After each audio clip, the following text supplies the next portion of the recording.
Shalom saudara-saudara terkasih dalam Kristus. Selamat datang di Lembaga Anthony Chang Ministry International, lembaga yang menjadi wadah pertumbuhan rohani kita bersama-sama di dalam Kristus. Sesaat lagi kita akan memulai Sunday Service minggu ini. Harap mempersiapkan diri dan hati bersama keluarga dan orang-orang terkasih dengan posisi duduk yang baik dan nyaman. Kita belajar mengimani dan bertumbuh bersama dalam Kristus.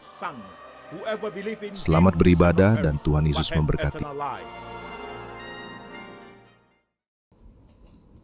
Shalom jemaat sekalian, saya Pendeta Anthony Chang. Salam kepada semua jemaat setia pendengar firman lewat Laksmi, Lembaga Anthony Chang Ministry International.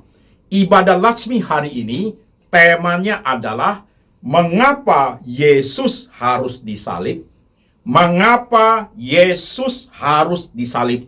Tema ini terdiri dari dua seri, yaitu seri khotbah tentang Jumat Agung, ibadah hari ini, dan juga seri kedua pada saat Jumat Agung minggu depan. Firman Tuhan untuk ibadah hari ini diambil dari dua bagian. Bagian pertama, kitab Yesaya pasal 53 ayat 1-12. Demikian firman Tuhan.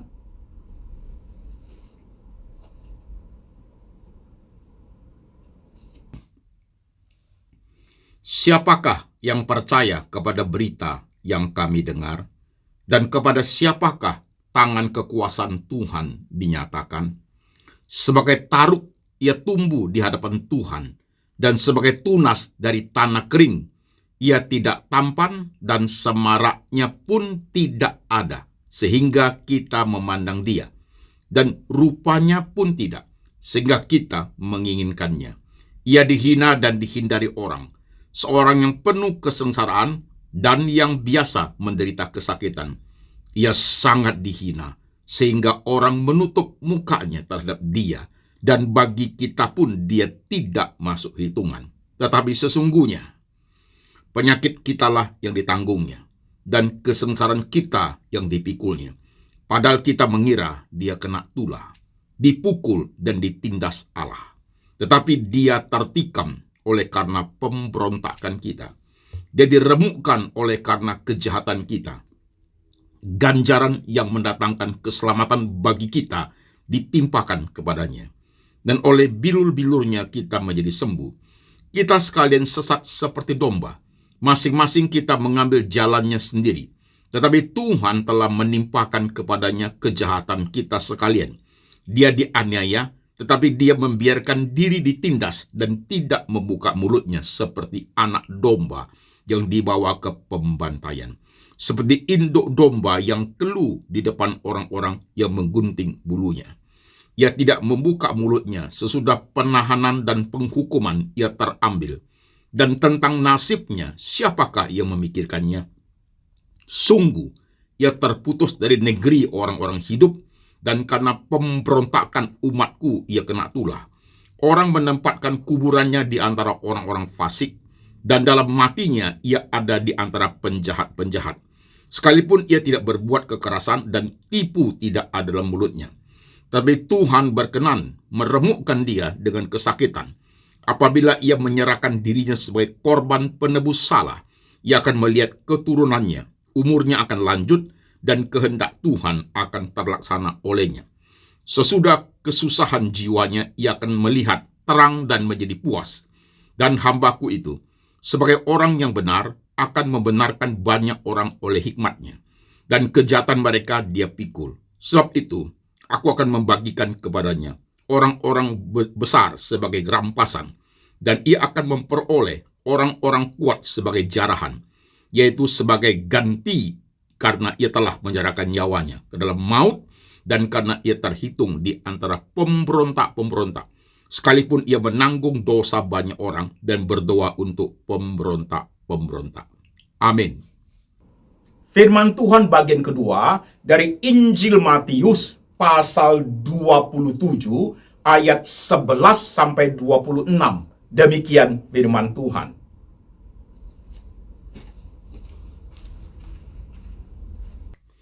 Lalu Yesus dihadapkan kepada wali negeri, dan wali negeri bertanya kepadanya, "Engkaukah raja orang Yahudi?" Jawab Yesus, "Engkau sendiri mengatakannya."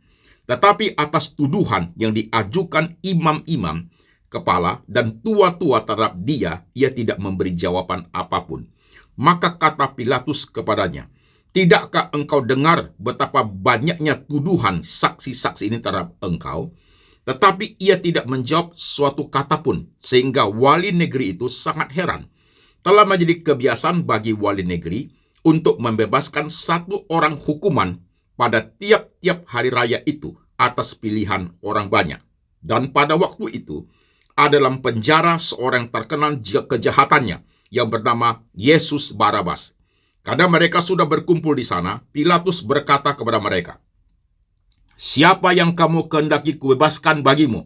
Yesus Barabas atau Yesus yang disebut Kristus?" Ia memang mengetahui bahwa mereka telah menyerahkan Yesus karena dengki.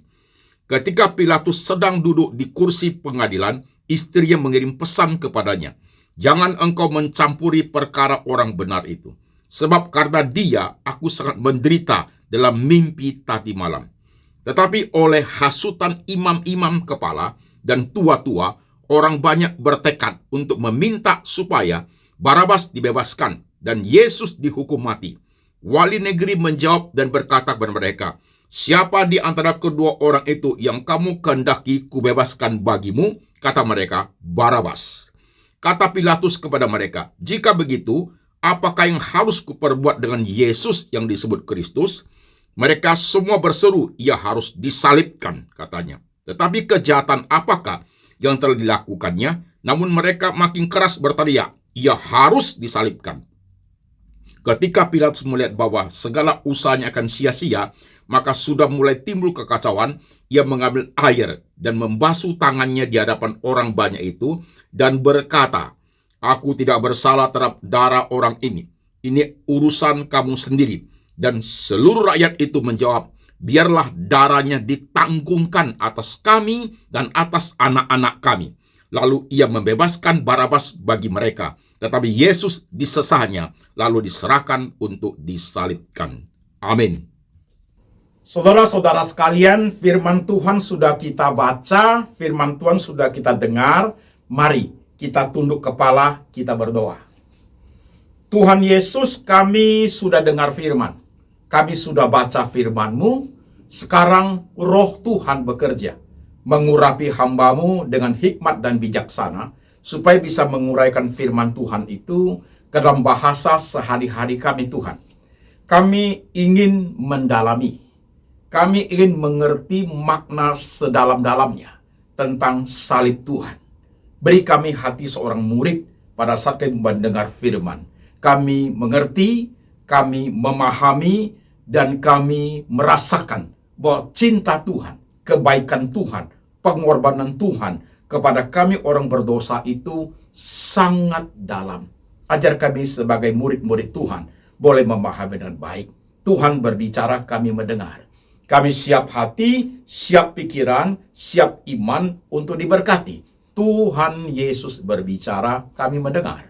Dalam nama Tuhan Yesus kami berdoa. Amin. Shalom jemaat sekalian, apa kabar? Saya berharap jemaat semua dalam keadaan baik-baik saja. Saudara-saudaraku, ada 2 seri khotbah tentang Jumat Agung, yaitu minggu hari ini dan juga Jumat depan pas kita merayakan Jumat Agung. 2 seri khotbah ini saya khotbahkan untuk jemaat yang ikut ibadah Latsmi. Saudara-saudara sekalian, seri yang pertama ini sebenarnya suatu wawasan berpikir, pemahaman tentang firman, tentang salib itu, saudaraku. Nanti pada seri kedua, kita baru bicara mengenai proses penyaliban itu. Oke jemaat, ini seri pertama. Mengapa Yesus harus disalib? Kalau pertanyaan ini ditanyakan kepada setiap kita pada hari ini, saudaraku, saya rasa semua kita akan sangat gampang menjawabnya. Sangat gampang. Yesus disalib karena Yesus cinta saya. Yesus disalib karena kasih. Yesus disalib karena pengorbanannya. Yesus disalib karena penebusan. Yesus disalib untuk aku orang berdosa. Yesus disalib supaya aku diselamatkan. Yesus disalib untuk menebus dosa manusia, begitu. Dan ayat-ayat yang mendukung itu sangat banyak dan alkitabiah, saudaraku. Saya pikir setiap kita akan sangat mudah untuk menjawab pertanyaan ini. Mengapa Yesus harus disalib? Tapi jemaat sekalian, mari kita pikir sebentar. Coba memahami lebih dalam, mengerti makna tentang salib itu. Satu pertanyaan lagi, saudaraku. Mengapa tidak pakai salib? Mengapa harus salib? Bagaimana kalau tidak pakai salib? Bukankah Tuhan yang Maha Kuasa itu, Ia berfirman, jadilah bumi, bumi jadi. Jadilah bintang, bintang jadi. Jadilah matahari, matahari jadi. Bukankah Tuhan juga bisa berfirman, bertobatlah manusia, manusia langsung bertobat. Karena kuasa Tuhan itu besar. Mengapa Tuhan tidak hanya saja berfirman, maka manusia itu bertobat? Mengapa harus salib? Ini unik sekali, saudaraku. Saudara-saudara sekalian, dalam kepercayaan apapun di alam semesta ini, saudara tidak akan temukan tentang juru selamat yang terpaku di atas kayu salib, kecuali yang diberitakan oleh Alkitab, saudaraku. Jesus Christ was crucified on the cross. Itu tidak ada di kepercayaan apapun. Hanya ada di Alkitab, saudaraku. Hanya kepada orang yang percaya Yesus Kristus ada juru selamat umat manusia. Saudara-saudara sekalian, tentang salib itu banyak jenisnya, saudaraku. Banyak jenisnya. Ada yang salib terbalik, Yesus salib seperti biasa. Ada juga salib yang modelnya macam-macam. Yesus adalah salib yang seperti ini yang kita lihat, saudaraku, ya. Sekarang perhatikan, jemaat sekalian. Cara memahami salib setiap kita itu sangat berbeda, saudaraku. Disesuaikan dengan pemahaman kita tentang Tuhan, disesuaikan dengan pertumbuhan kerohanian kita, dan disesuaikan juga dengan pengalaman kamu alami bersama dengan Tuhan.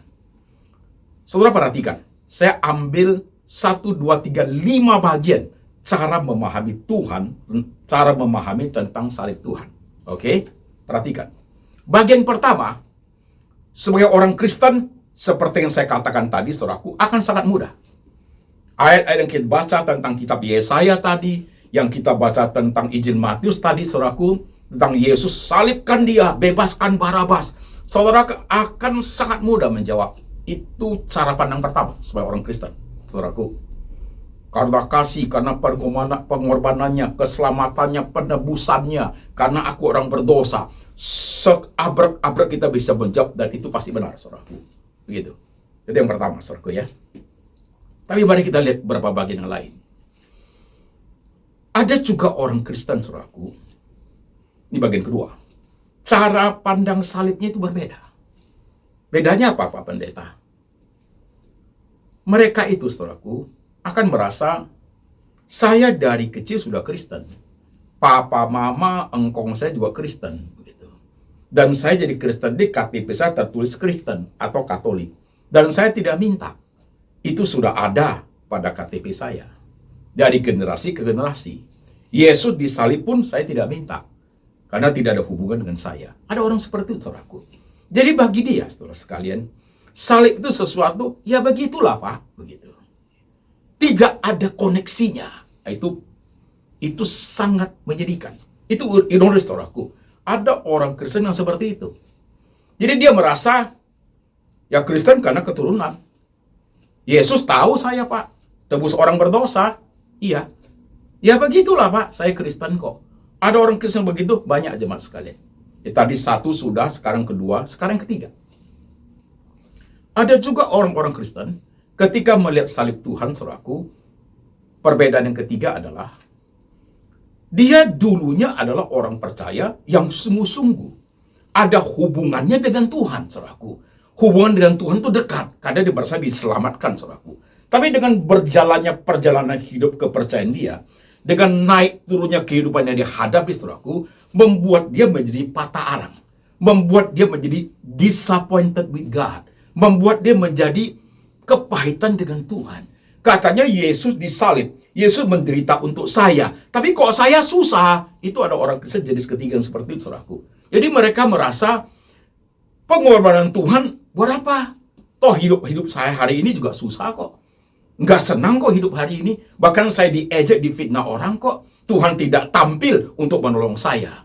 Jadi saya percaya pada Yesus yang tersalib itu seperti apa? Buat apa? Ada orang Kristen seperti itu, saudaraku. Jadi sudah terjadi suatu disconnected with Jesus. Saya sudah khotbah itu, saudaraku, di khotbah kedewasaan rohani. Terjadi suatu hubungan yang sudah disconnected, tidak terkait lagi, jemaat sekalian. Ingat ya, saudaraku, saya tadi menjelaskan, orang Kristen yang pertama akan melihat Yesus berkorban, mati, penyelamatan, penebusan buat aku orang berdosa. Orang Kristen kedua, saudaraku, dari dulu papa mamanya sudah Kristen. Aku terlahir menjadi Kristen. Dan Yesus mati di atas kayu salib pun saya tidak minta kok. Gitu. Ya begitulah Pak, itu orang Kristen yang sama sekali tidak ada hubungan apa-apa, saudaraku. Hanya karena papa mamanya Kristen, dia ikut-ikutan. Orang Kristen yang ketiga, saudaraku, dulunya dia believer. Dulunya dia berkobar-kobar. Dia percaya kepada Tuhan. Dia percaya Yesus yang tersalib. Tapi dengan berjalannya waktu, saudara sekalian, dengan kepahitan hidup, penderitaan, hal-hal yang dilematis dia alami, dia melihat Tuhan Yesus sebagai Tuhan yang tidak ada manfaatnya buat dia. Buat apa? Jumat Agung Yesus tersalib begitu menderita buat saya, untuk saya. Toh hidup saya tidak berubah kok. Saya malah menderita hidup ini. Saya tidak mendapatkan apa-apa, dan orang memfitnah saya, Tuhan biarkan saja. Katanya dia mati buat saya. Dia disalib untuk saya. Toh kenapa saya susah? Ada orang Kristen seperti itu. Jadi orang Kristen jenis ketiga ini, saudaraku, sudah terjadi kepahitan. Kepahitan luar biasa. Hubungan dengan Tuhan sudah terjadi disconnected with God. Sudah terputus hubungannya. Itu yang jenis ketiga. Orang Kristen jenis keempat, saudaraku, dia merasa sejak mula dia percaya Tuhan Yesus, ada hubungan yang terjalin dengan baik. Masih ingat khotbah saya tentang kasih mula-mula itu? Hubungan yang baik dengan semua dimensi hidup yang dialami. Suka duka yang dialami, segala hal yang tidak fair maupun berkat sukacita, duka cita yang dia alami, membawa dia kepada pemahaman Tuhan yang makin lama makin komprehensif. Makin lama kedewasaan rohani makin baik, saudaraku. Ini jenis orang Kristen keempat. Jadi ketika dia melihat salib, saudaraku, sangat berbeda. Engkau Kristen yang mana? Engkau Kristen yang nomor satu hanya berisi pengetahuan saja. Only knowledge about Bible. Ya, Yesus tersalib bagi orang berdosa, ya dimatikan. Ya. Itu hanya segudang ilmu pengetahuan. Knowing Jesus, saudaraku. Atau orang Kristen yang kedua, saudaraku. Ya begitulah. Ya. Saya terbawa lahir karena Kristen. Atau orang Kristen yang ketiga. Sudah disconnected dengan Tuhan. Sudah patah arang. Sudah nggak ada hubungan karena apa? Kekecewaan hidup yang amat sangat membuat kamu melihat Yesus di atas salib itu tidak berguna buat you. Atau engkau orang Kristen yang keempat, saudaraku. Orang Kristen yang merasa hubungan dengan Tuhan itu makin hari makin kuat. Mau nangis, mau susah, mau senyum, mau ketawa, mau berkat, mau kesulitan. Dia melihat kebesaran, keagungan Tuhan di atas kayu salib itu, saudaraku. Harga yang sudah dibayar untuk dia sebagai orang berdosa. Dia kan jalani bersama dengan Tuhan, saudaraku. Itu orang Kristen jenis keempat. Mestinya kita bagian jenis keempat itu. Tapi saudara ada di mana? Silahkan perhatikan. Itu perlu suatu evaluasi kepada diri kita masing-masing. Ada juga jenis yang kelima. Tapi bukan orang Kristen. Jenis kelima adalah yang diwakili yang kita baca tadi itu, saudaraku. Di Injil Matius pasal 27 itu. Imam-imam kepala, tua-tua, mereka membawa Yesus itu ke Pontius Pilatus. Mereka dengki kepada Yesus, mereka ingin Pontius Pilatus menghukum Yesus. Tapi Pilatus tidak menemukan kesalahan daripada Yesus. Dan Pilatus tahu mereka-mereka itu orang-orang Yahudi, orang-orang Farisi, ahli Taurat itu, saudaraku, imam-imam itu, mereka dengki kepada Tuhan Yesus. Bahkan ayat yang kita baca, istri Pilatus mengirim pesan, jangan kau apa-apakan orang benar itu. Karena kemarin dalam mimpi aku sangat susah oleh karena dia. Maka Pilatus berkata, Setiap hari raya selalu ada peraturan membebaskan satu penjahat. Kalian mau saya bebaskan siapa? Yesus Barabas itu orang penjahat, saudaraku, atau Yesus yang disebut Kristus ini. Mereka berteriak, bebaskan Barabas, salibkan Yesus Kristus. Ketika Pilatus mengatakan, apa kesalahannya? Mereka tidak mau jawab. Mereka berteriak tambah keras, salibkan Yesus Kristus.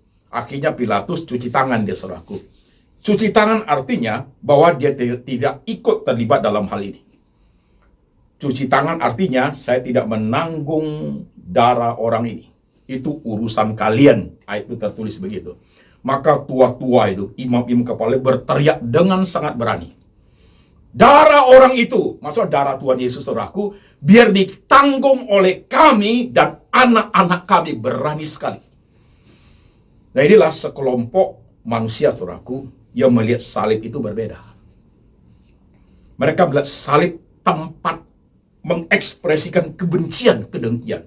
Salib itu tempat mengekspresikan segala kemarahan hati mereka. Salib itu tempat hukuman bagi penjahat, saudaraku. Bagi mereka seperti itu.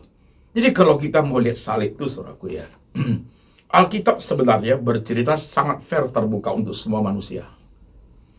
Ada yang jahat sejahatnya. Salib itu, saudaraku, satu sisi menceritakan tentang kebesaran Tuhan, menceritakan kasih Tuhan, menceritakan pengorbanan Tuhan. Sisi lain menceritakan betapa jahatnya manusia itu. Betapa jahatnya manusia itu. Salibkan dia, bebaskan Barabas. Padahal mereka tahu Barabas itu penjahat, saudaraku. Mereka sengaja bebaskan Barabas. Mereka paku di atas kayu salib. Pada waktu Yesus disalib di bukit Golgota itu, saudaraku, itu langit menjadi gelap dan jadi gempa bumi. Matahari itu dicipta pada hari keempat. Matahari aja menutup wajahnya untuk mengatakan betapa jahatnya manusia itu menyalibkan, ya. Betapa jahatnya manusia itu memaku Yesus, memaku Allah di antara manusia dan Tuhan. Betapa jahatnya manusia itu. Salib pengungkapan betapa jahatnya manusia. Apakah engkau mewakili orang seperti itu? Sampai zaman ini, saudaraku. Banyak loh. Jadi hari ini jemaat sekalian, terbuka bagi setiap kita yang ikut ibadah hari ini. Siapa kita? Ada di posisi mana kita? Saya mengulang sedikit. Ada di posisi mana kita? Di posisi sebagai orang Kristen yang hanya tahu Yesus, segudang pengetahuan tentang Alkitab. Satu. Yang kedua, kita ada di posisi yang sebagai orang Kristen dari dulunya sudah begitu. Papa mama saya Kristen. Aku tidak minta apa-apa kok. Atau yang ketiga, saudara orang percaya, saudaraku, yang sudah patah arang. Yesus tidak bantu saya apa-apa. Pengorbanan di salib pun bagi saya kelihatannya tidak ada guna, tidak ada manfaatnya. Oh, hidup saya sekarang susah kok. Atau engkau orang Kristen yang keempat. Pengorbanannya, penebusannya, apa yang dilakukan selama ini, dan buat saya orang berdosa. Ketika saya mengarungi hidup ini, di tengah air mataku saya alami, saya melihat kebesaran Tuhan, saya melihat keagungan Tuhan di atas kayu salib, membuat saya berani untuk melewati semuanya bersama dengan Tuhan Yesus. Karena Tuhan sudah memberikan contoh teladan yang paling hebat. Engkau itu orangnya. Atau engkau ada di kelompok yang tadi disebut itu. Salibkan dia, bebaskan Barabas. Darahnya kami tanggung bersama anak-anak kami. Kau itu orangnya. Coba, saudara sekalian, ini hari Minggu. Jumat Agung kan masih ada 4 hari, saudaraku ya, 4 hari lebih lah. Selama 4 hari ini, jemaat renungkan sebentar. Masing-masing kontemplasi di rumah. Ya. Kontemplasi di tempat di mana kamu ada waktu. Saya Kristen yang seperti apa yang ditanyakan Pak Pendeta itu. Saya Kristen yang suka baca buku-buku Kristen tapi tidak ada hubungan apa-apa. Atau saya orang Kristen yang ya memang sudah begitu. Ya begitulah Pak. Atau saya orang Kristen yang sudah patah arang. Mau diapain lagi? Ngomong Yesus aja nggak mau. Bicara Yesus, doa aja hambar. Ke gereja berat kakinya melangkah. Gak nolong. Buat apa?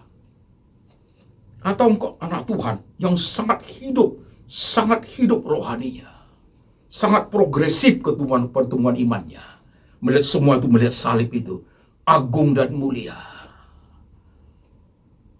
Atau engkau ada kelompok imam-imam kepala, tua-tua, mereka menyebutkan Tuhan. Dan sampai sekarang banyak kelompok seperti itu, saudaraku. Kau ada di mana? Saya ingin khotbah hari ini jemaat sekalian, masing-masing gak usah ngomong siapa-siapa, gak usah lihat si A, si B, si C, saudaraku, gak usah. Masing-masing lihat kepada diri kita masing-masing. Gak usah lihat istrimu, anakmu, gak usah. Personal aja. Kau bisnismen, mahasiswa, lansia, opa, oma, kamu bisnismen Kristen, kamu profesional Kristen, kamu dosen Kristen, kamu wirausaha Katolik, kamu seorang gadis, seorang pemuda, you tahu salib itu seperti apa? Coba pakai berapa hari ini, 4 hari ini.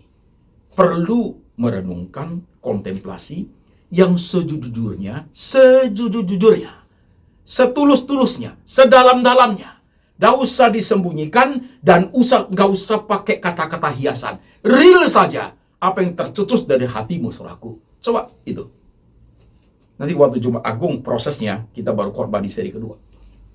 Oke jemaat, siapa kita? Kau melihat salib itu kayak apa modelnya? Pertanyaan ini saya tinggal di sini untuk kamu jawab dalam 4 hari, saudaraku. Jawab dalam 4 hari. Pelan-pelan merenungkannya. You still have time. Oke jemaat, biar firman hari ini menjadi suatu persiapan menuju kepada Jumat Agung. Tuhan Yesus memberkati. Mari kita tunduk kepala sebentar. Saudara-saudara sekalian, sebentar lagi, 5 hari lagi kita akan masuk Jumat Agung. Ada berapa hari sebelum ke Jumat Agung untuk kita berenung sejenak. Lebih dalam merenungkan diri. Lebih dalam masuk dalam dunia kontemplasi. Untuk mengerti hidup. Untuk melihat salib itu sesungguhnya apa bagimu. Salib itu maknanya apa bagimu, jemaat sekalian. Suatu hal yang biasa saja. Suatu hal yang luar biasa. Atau suatu faktor keuntungan. Atau suatu yang take it for granted. Sudah memang begitu anugerahnya, Pak. Kau lihat salib kayak apa, saudaraku? Siapapun hari ini, ketika kepalamu tertunduk, kau ikut doa. Kau ikut terlibat lewat khotbah ini. Ada suatu kekuatan dari Tuhan buatmu untuk menggunakan waktu yang ada. Bertanya kepada dirimu sendiri, kepada bagian dirimu yang paling dalam. Sampai ke dalam hati nuranimu yang paling dalam. Seperti apa ya saya melihat salib Tuhan itu? Bawa firman ini. Renungkan selama 4-5 hari. Temukan jawaban itu dalam hatimu yang paling dalam. Biar Tuhan yang bekerja, jemaat sekalian. Tuhan, hamba berdoa. Setiap kami yang tertunduk kepalanya hari ini, terkadang pemahaman kami tentang salib itu sangat dangkal. Terkadang pemahaman tentang salib menjadi kabur karena kesusahan hidup kami. Terkadang pemahaman tentang salib itu sama seperti orang yang tidak percaya. Tuhan, mampukan kami tetap terpelihara dengan baik hubungan kami dengan Tuhan. Ajar kami untuk mengerti dengan baik. Ada berapa hari di depan Tuhan, kami akan kontemplasi. Kami akan saat teduh setiap pagi. Malam sebelum tidur, kami akan melihat diri kami sendiri. Di tengah pekerjaan, ada waktu senggang, waktu teduh, kami gunakan untuk kontemplasi. Untuk merenung. Untuk merenung lebih dalam tentang salib. Kami perlu sekali Tuhan. Di tengah zaman yang hiruk-pikuk ini. Di tengah rohani yang porak-poranda di zaman ini. Di tengah banyaknya godaan yang bisa merusak, merongrong, menggangsir kerohanian kami. Kami butuh pemahaman salib yang kuat dalam hidup ini. Ajar kami Tuhan, berapa hari ini ya Tuhan. Dan hamba berdoa, kiranya firman hari ini boleh menghidupi iman jemaat. Letakkan tanganmu di atas kepala mereka. Letakkan tanganmu di hati mereka ya Tuhan. Meteraikan firman ini, supaya mereka mengerti dengan baik Tuhan yang tersalib itu. Berkati setiap jemaat di tengah kehidupan mereka ya Tuhan, dalam problem apapun yang mereka hadapi sampai hari ini. Baik mereka yang hidup di kota-kota di Indonesia maupun di kota-kota di luar negeri ya Tuhan. Dengan berbagai persoalan yang mereka hadapi, tangan Tuhan ada di situ. Kebesaran Tuhan ada di situ. Penyertaan Tuhan ada di situ. Terima kasih Tuhan. Biar firman ini menjadi bagian daripada kehidupan kami. Dan berkat ini turun atas jemaat. Kasih dari Bapa dari surga turun atasmu. Yesus Kristus gembala yang baik, pemelihara jiwamu. Dan Tuhan Roh Kudus senantiasa mengingatkan engkau kan kitab suci. Hidup seturut dengan firman. Sampai selama-lamanya. Sampai Tuhan datang kembali menjemput setiap kita yang percaya. Dalam nama Tuhan Yesus. Amin.